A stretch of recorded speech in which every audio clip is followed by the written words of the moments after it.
একজন নারীর কোন কথাগুলি পুরুষেরা বুঝতে চান না, কিন্তু বোঝা উচিত। নারীর খুব সহজ ব্যাপারগুলো বেশিরভাগ পুরুষ বোঝে না।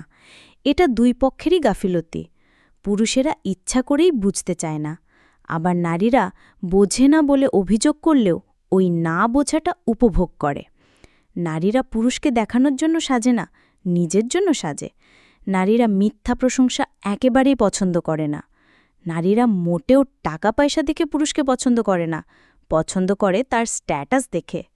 নারীরা সিক্স প্যাক ফিগার আর সুদর্শন পুরুষ দেখে মজা পায়, কিন্তু নিজের জন্য তেমন পছন্দ করে না। নারীরা হেসে কথা বললেই সেটাকে তার সম্মতি বলে ধরে নেওয়া যায় না। শাড়ির সাথে চুড়ির রংটা না মেলা, টিপটা কপালের মাঝখানে না হওয়া ইত্যাদি বিষয় নারীর কাছে অনেক বড় সমস্যা। নারীরা অপছন্দের মানুষের কাছ থেকে আকর্ষণ পেলেও সেটা উপভোগ করে। আজকে যে জিনিসটা পছন্দ করে, যেটার জন্য একেবারে পাগল, কিছুদিন পরে সেটাই অপছন্দের জিনিস হতে পারে। কোনো সমস্যা খুব সহজে সমাধান হয়ে গেলে মনে হয় নিশ্চয়ই এর পেছনে একটা ক্ষতি লুকিয়ে আছে।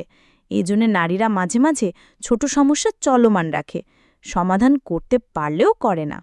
ভালোবাসা মানে শুধুই আদর্শহাগ নয়, রাগ, অভিমান, কান্না, চিৎকার, ভাঙচুর ইত্যাদি সব কিছুই দিয়েই ভালোবাসা প্রকাশ করা যায়।